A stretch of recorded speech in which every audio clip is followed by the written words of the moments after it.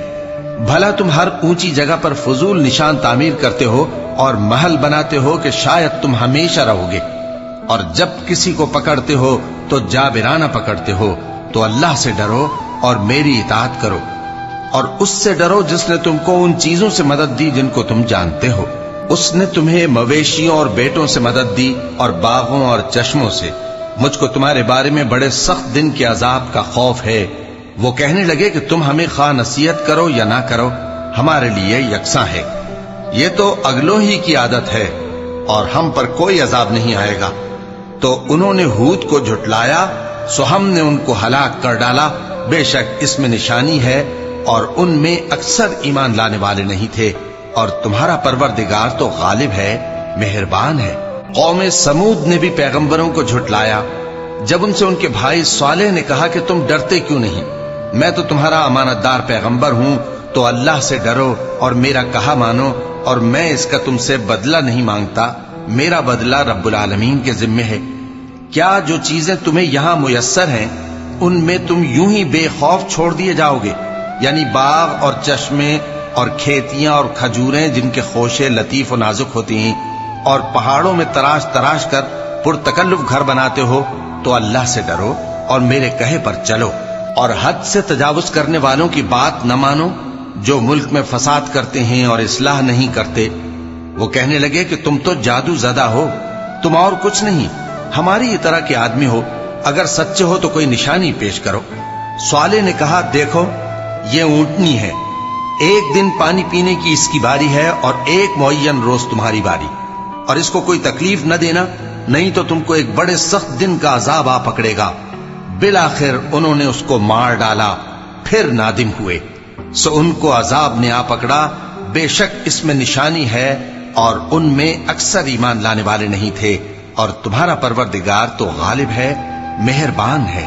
قوم لوط نے بھی پیغمبروں کو جھٹلایا جب ان سے ان کے بھائی لوط نے کہا کہ تم کیوں نہیں ڈرتے، میں تو تمہارا امانت دار پیغمبر ہوں، تو اللہ سے ڈرو اور میرا کہا مانو، اور میں تم سے اس کام کا بدلہ نہیں مانگتا، میرا بدلہ رب العالمین کے ذمے ہے۔ کیا تم دنیا جہان میں سے لڑکوں پر مائل ہوتے ہو، اور تمہارے پروردگار نے جو تمہارے لیے تمہاری بیویاں پیدا کی ہیں ان کو چھوڑ دیتے ہو؟ حقیقت یہ ہے کہ تم حد سے نکل جانے والے لوگ ہو۔ وہ کہنے لگے کہ اے لوط، اگر تم باز نہ آؤ گے تو شہر بدر کر دیے جاؤ گے۔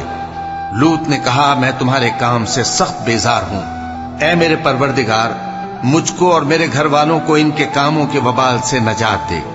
سو ہم نے ان کو اور ان کے گھر والوں کو سب کو نجات دی، مگر ایک بڑھیا کے پیچھے رہ جانے والوں میں تھی۔ پھر ہم نے اوروں کو ہلاک کر دیا اور ان پر مے برسایا، سو جو مے ان لوگوں پر جو خبردار کیے گئے تھے برسا، وہ برا تھا۔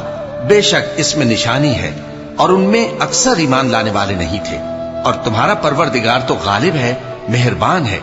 اور بن کے رہنے والوں نے بھی پیغمبروں کو جھٹلایا جب ان سے شعیب نے کہا کہ تم ڈرتے کیوں نہیں، میں تو تمہارا امانت دار پیغمبر ہوں، تو اللہ سے ڈرو اور میرا کہا مانو، اور میں اس کام کا تم سے کچھ بدلہ نہیں مانگتا، میرا بدلہ تو رب العالمین کے ذمے ہے۔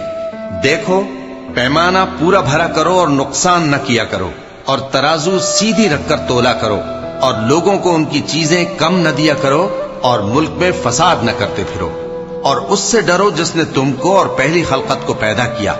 وہ کہنے لگے کہ تم تو جادو زدہ ہو، اور تم اور کچھ نہیں، ہم ہی جیسے آدمی ہو، اور ہمارا خیال ہے کہ تم جھوٹے ہو، سو اگر سچے ہو تو ہم پر آسمان سے ایک ٹکڑا لا گراؤ۔ شعیب نے کہا کہ جو کام تم کرتے ہو میرا پروردگار اس سے خوب واقف ہے۔ تو ان لوگوں نے ان کو جھٹلایا، پس سائبان والے دن کے عذاب نے ان کو آ پکڑا، بے شک وہ بڑے سخت دن کا عذاب تھا، اس میں یقیناً نشانی ہے، اور ان میں اکثر ایمان لانے والے نہیں تھے، اور تمہارا پروردگار تو غالب ہے، مہربان ہے۔ اور یہ قرآن رب العالمین کا اتارا ہوا ہے، اس کو امانت دار فرشتہ لے کر اترا ہے، یعنی اس نے تمہارے دل پر اس کا القاء کیا ہے تاکہ تم لوگوں کو خبردار کرتے رہو، اور القاء بھی فصیح و بلیغ عربی زبان میں کیا ہے، اور اس کی خبر پہلے پیغمبروں کی کتابوں میں لکھی ہوئی ہے۔ اور کیا ان کے لیے یہ سند نہیں ہے کہ علماء بنی اسرائیل اس بات کو جانتے ہیں؟ اور اگر ہم اس کو کسی اجمی پر اتارتے اور وہ اسے ان لوگوں کو پڑھ کر سناتا تو یہ اسے کبھی نہ مانتے۔ اسی طرح ہم نے انکار کو گناہگاروں کے دلوں میں داخل کر دیا، وہ جب تک درد دینے والا عذاب نہ دیکھ لیں اس کو نہیں مانیں گے۔ وہ عذاب ان پر ناگہاں آ واقع ہوگا اور انہیں خبر بھی نہ ہوگی۔ اس وقت کہیں گے کیا ہمیں مہلت ملے گی؟ تو کیا یہ ہمارے عذاب کے لیے جلدی مچا رہے ہیں؟ بھلا دیکھو تو اگر ہم ان کو برسوں فائدے دیتے رہیں پھر ان پر وہ عذاب آ واقع ہو جس کا ان سے وعدہ کیا جاتا ہے تو جو فائدے یہ اٹھاتے رہے ان کے کس کام آئیں گے؟ اور ہم نے کوئی بستی ہلاک نہیں کی مگر اس کے لیے خبردار کرنے والے پہلے بھیج دیتے تھے تاکہ یاد دلا دیں، اور ہم ظالم نہیں ہیں۔ اور اس قرآن کو شیطان لے کر نازل نہیں ہوئے، یہ کام نہ تو ان کے لائق ہے اور نہ وہ اس کی طاقت رکھتے ہیں۔ وہ تو آسمانی باتوں کے سننے کے مقامات سے الگ کر دیے گئے ہیں۔ تو اللہ کے سوا کسی اور معبود کو مت پکارنا ورنہ تم کو عذاب دیا جائے گا۔ اور اپنے قریب کے رشتہ داروں کو ڈر سنا دو، اور جو مومن تمہارے پیرو ہو گئے ہیں ان سے تواضع سے پیش آؤ۔ پھر اگر لوگ تمہاری نافرمانی کریں تو کہہ دو کہ میں تمہارے اعمال سے بے تعلق ہوں، اور اس غالب و مہربان پر بھروسہ رکھو جو تم کو جب تم تہجد کے وقت اٹھتے ہو دیکھتا ہے، اور نمازیوں کے ساتھ تمہارے رکوع اور سجود کو بھی دیکھتا ہے۔ بے شک وہ سننے والا ہے، جاننے والا ہے۔ کیا میں تمہیں بتاؤں کہ شیطان یعنی جنات کس پر اترتے ہیں؟ وہ ہر جھوٹے گنہگار پر اترتے ہیں۔ جنات سنی ہوئی بات اس کے کان میں لا ڈالتے ہیں اور وہ اکثر جھوٹے ہیں، اور شاعروں کی پیروی گمراہ لوگ کیا کرتے ہیں۔ کیا تم نے نہیں دیکھا کہ وہ ہر وادی میں سر مارتے پھرتے ہیں اور کہتے وہ ہیں جو کرتے نہیں؟ مگر جو لوگ ایمان لائے اور نیک کام کیے اور اللہ کو بہت یاد کرتے رہے، اور انہوں نے اپنے اوپر ظلم ہونے کے بعد انتقام بھی لیا، اور ظالم عنقریب جان لیں گے کہ کون سی جگہ لوٹ کر جاتے ہیں۔